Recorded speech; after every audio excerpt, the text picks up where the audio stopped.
boy slipped the phone into a dead wealthy man's clothing. The next morning, the boy received a text from the wealthy man. Craig told his father that the wealthy man was likely not dead. He suggested they immediately dig up the grave. But his father didn't believe that a dead person could send a text message. Craig rode his bike to the cemetery. He dialed the wealthy man's number while standing at the grave. Then he pressed his ear to the ground, listening carefully. Sure enough, a phone rang from underground. If the wealthy man was alive, why wasn't he answering the phone? At the school's winter dance, the school bully deliberately cornered Craig and dragged him outside the classroom. The bully beat him mercilessly, leaving Craig sprawled on the ground, unable to move. A kind teacher treated his wounds. Craig didn't tell the teacher who had attacked him. He noticed a soap-like scent on the teacher's body. Craig called the wealthy man to tell him about being beaten. The next day, Craig received a text from a classmate. The bully had fallen from the second floor and broken his neck. His body was positioned exactly like Craig had been after the beating. Craig called the wealthy man again, asking if he was connected to the bully's death. He told the wealthy man to knock on his room's wall if there was a connection. While waiting, a phone suddenly rang.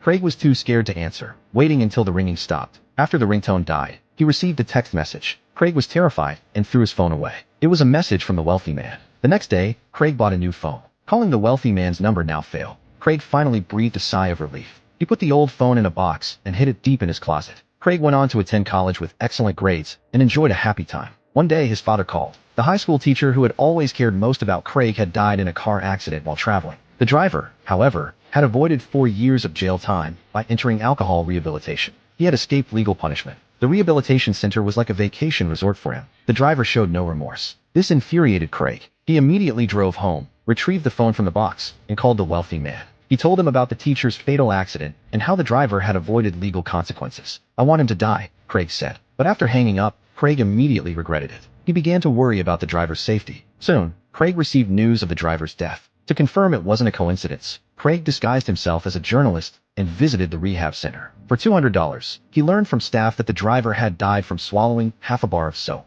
It was the same brand the teacher had loved. A suicide note was found at the scene. The note contained lyrics from the wealthy man's favorite song. "You've given all the love you could give." Craig realized all these deaths were indeed the wealthy man's doing. Then he received another text message. Standing at the wealthy man's grave, he understood the message's meaning. CCCSD means Craig stop. Craig ran to the river and threw his phone into the water. He decided to cut ties with the wealthy man. The film ends here. All those who had hurt Craig would die mysteriously. In reality, these were crimes committed by Craig's alternate personality. The bully's strange death pose. The soap in the driver's mouth matching the teacher's. Everything suggested the killer was Craig himself.